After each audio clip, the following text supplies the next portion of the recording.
Well, there is a financial goal to set, Frank, because you, sir, are going to have a money-making opportunity coming up in a few months. I have it pulled up right here in front of me. There you go. Frank Mir is going to be fighting Fedor Emelianenko. I'm glad that happened because we were confused for a minute. We thought that was going to happen, and then we didn't know what was happening.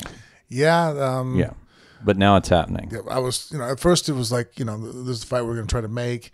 And then it was just, a lot of confusion on the other side on when it was becoming official because they didn't want to release things until everybody had signed. Yeah.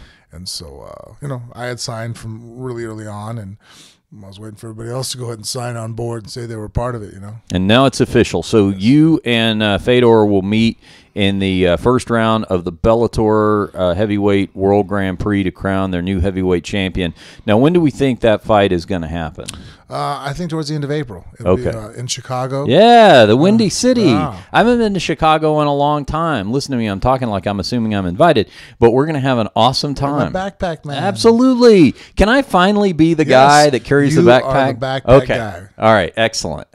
I am finally going to get a chance to show all of these disorganized types that carry the backpack on weigh-in day how to do it, how to have everything neatly organized. It drives me crazy every time when I see that. When the guys on, well, I mean, you don't have the same weight cutting scenario, but these guys that'll cut from a natural middleweight to lightweight or whatever they're fighting at, and they're just on death's door, and they weigh in, and they need their Pedialyte, and there's some guy fumbling around and he can't find it in the backpack. So you have to go, I think, one of two ways to make sure that works. One, it has to be somebody who used to cut weight. Yeah. A lot. Yeah. So I think they understand. Yeah. Or a fat guy who really understands being hungry and thirsty. Oh, yeah. Either way, you're going to get somebody that sympathizes with your desire to consume calories at that moment. Good point. So you and Fedor, so that's going to be sometime in April in Chicago. Have you spent much time in Chicago? No, I've done a couple. I think actually I commentated the WEC back in the day. We had a show there, but honestly, I didn't get to see much. That's the thing. I get to go to so many places, and people be like, "Oh man, you were there." I'm all, "Yeah, I think so. Yeah, I was there." And they're like, "Oh, what was it like?" I'm like, "Well, the airport was pretty nice. The drive to the hotel was decent, I'm like." And then the inside of the room was cool, I mean, like at that point, I think I even went from the event back to the hotel or to the airport. And I do remember this about Chicago. We went in, and it was cool outside. It was, definitely was not jacket, T-shirt weather. You were wearing a coat. But when I came out, and it was only a difference of about 4 hours, all of a sudden it was like a full-blown blizzard. I mean, I'm from the desert, so I mean, I've seen snow, a couple times up in the mountains and stuff, but for the most part, but it blew my mind that it went from there wasn't any snow to like, oh shit, are we going to be able to drive through this snow? Yeah, it is like that. It's a great city. I've actually spent a lot of time there over the years because it was one of the markets that my band was most popular in. Oh. So it was one of the few places where we would play multiple nights as opposed to just a one-nighter. So I got to spend a lot of time in Chicago over the years. Very cool city. I like pizza, so and it's funny, I don't really have. Like there's always that debate, the New York style thin crust, or you have the deep dish. I like both. You know what I mean? Like, to me, it's like, well, they're both good. They're just different. I mean, I don't even know if they're, you really can't compare them. I mean, it's kind of like saying, what do you prefer, lasagna or spaghetti? I'm like, well, they're Italian meals, I guess, but they're different. Pizza should never ever be any worse than all right. Yeah. Like I don't know how you make pizza. You shouldn't be able to make pizza bad.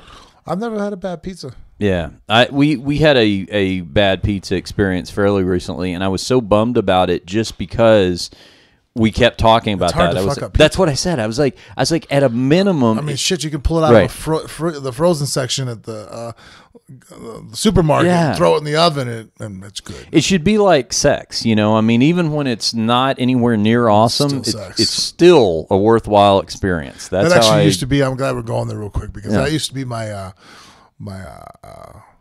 example of when people go pizza. I'm like, pizza's like women, man. You know? Yeah. I don't have a favorite kind. No. But obviously, since Mrs. Mir, I can't use that analogy anymore. Yeah, it's a good thing we have the door to the bunker closed. Yeah, right. And she doesn't subscribe. All right. Now, on the other side, your same side of the bracket, I guess we'll say. And this fight, I believe, has been announced for that January 20th card in Inglewood. Yeah, in fact, I'm looking at the date right now. It sure has. Is going to be Quentin Rampage Jackson taking on our friend, the American gangster, Chael Sonnen. Now, this is interesting. A couple of natural light heavyweights facing off. But, oh boy, if Chael beats Rampage, you get past Fedor. We got a situation on our hands there. Yeah, I was thinking that. And, it's really, Quentin Jackson's a super tough guy, super hard left hook. Hits hard. He's hard to take down.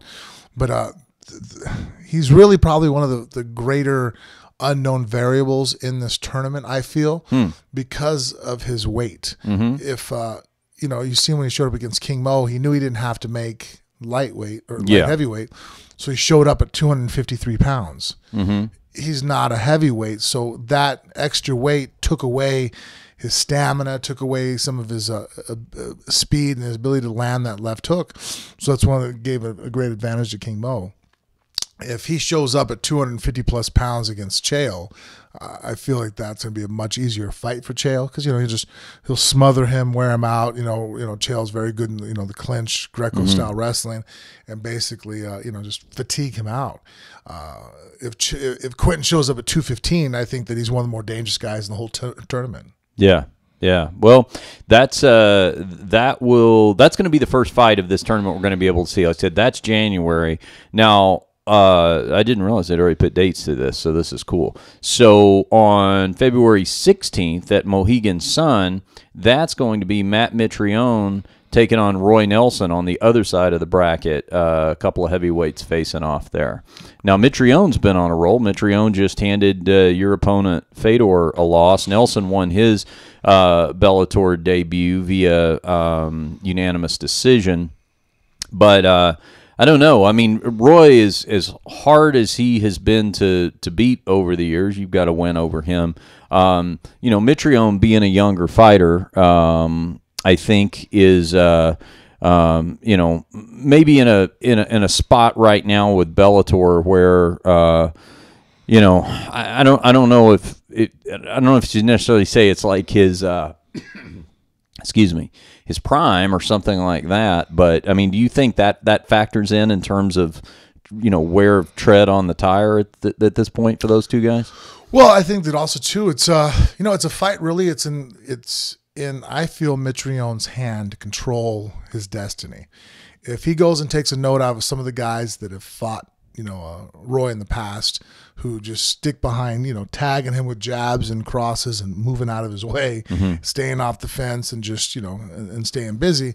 I think that, that he's athletic and he has a great jab, speaking of Mitrione, so he could win that way. And I don't think there's a lot Roy can do to make up for the fact that he's going to give up height and reach and just, the freshness of the legs. Roy's never been a guy who dances around on his toes. Yeah. So, I think that's a route to victory, that if Mitrione is able to stay disciplined for 15 minutes and do that, then I don't think there's a lot of ways that Roy's going to be able to stop that from happening. Now, if Mitrione at any moment, I don't know, and just, he has a brain fart like he did against Rothwell when all of a sudden he shot a double from halfway across the cage, or, and decides to sit there and, bite down on his mouthpiece and knock Roy out, then all of a sudden Roy will be probably the one winning that night. Roy still hits hard, and power never really goes away in men.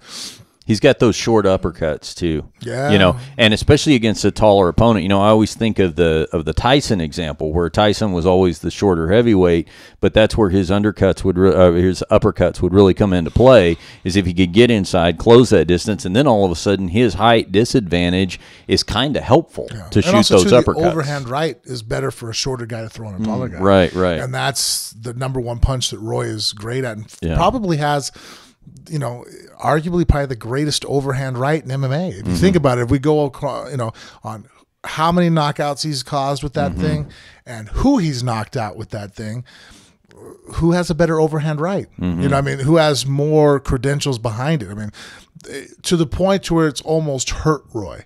Roy is actually a very good mixed martial artist. That's why he's coached guys on the side. He's extremely knowledgeable. If you sit down and talk to Roy, the guy's smart, man. He knows his shit. The problem is, I think sometimes he runs into is that he is physically very gifted at certain techniques, and it's pretty much like, well, I'm great at this, and I'm always one punch away from winning with this. I'm going to just stick to it, and that's why you haven't really seen Roy evolve too much over the years compared to some other people where it's like, well, he's gotten better at this guy's gotten better at that. And Roy, it's like, well, fuck, man, if that overhand right hits you, man, your family might be visiting you at the cemetery. Everything else, livable. And the last fight of the tournament, of the first round anyway, is going to be in May. Ryan Bader, the Bellator light heavyweight champion, is going to be taking on King Mo.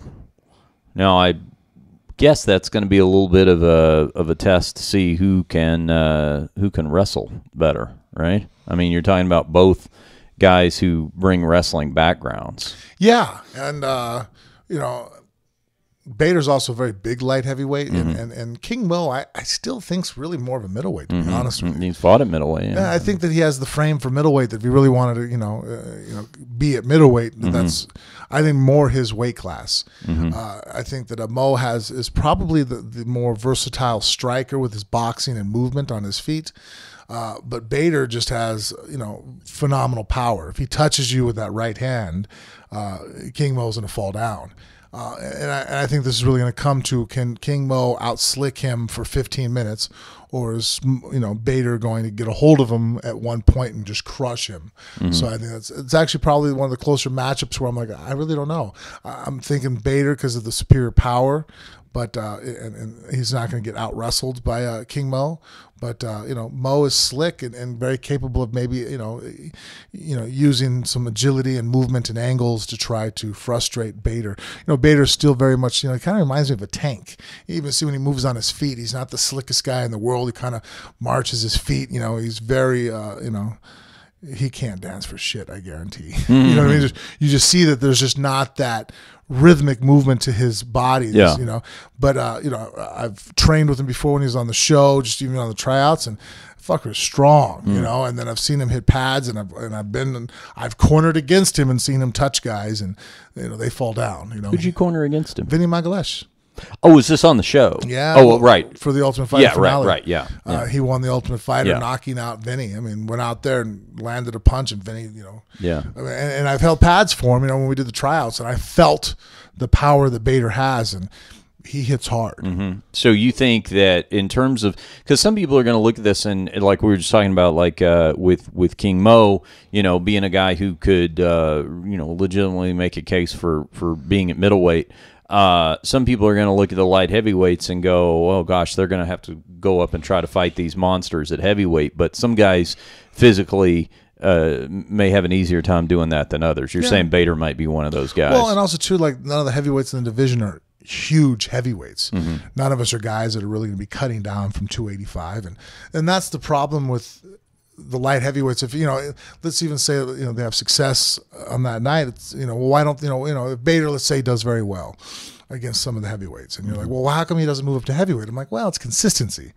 Bader can do well against the heavyweights that weigh 250 or less, but when you start running into those guys that weigh 290 pounds, and they're cutting down to 265 and rehydrating up back to 285 the night of the fight, it's like, that's a lot of size, and now all of a sudden it starts taking technique out of the equation.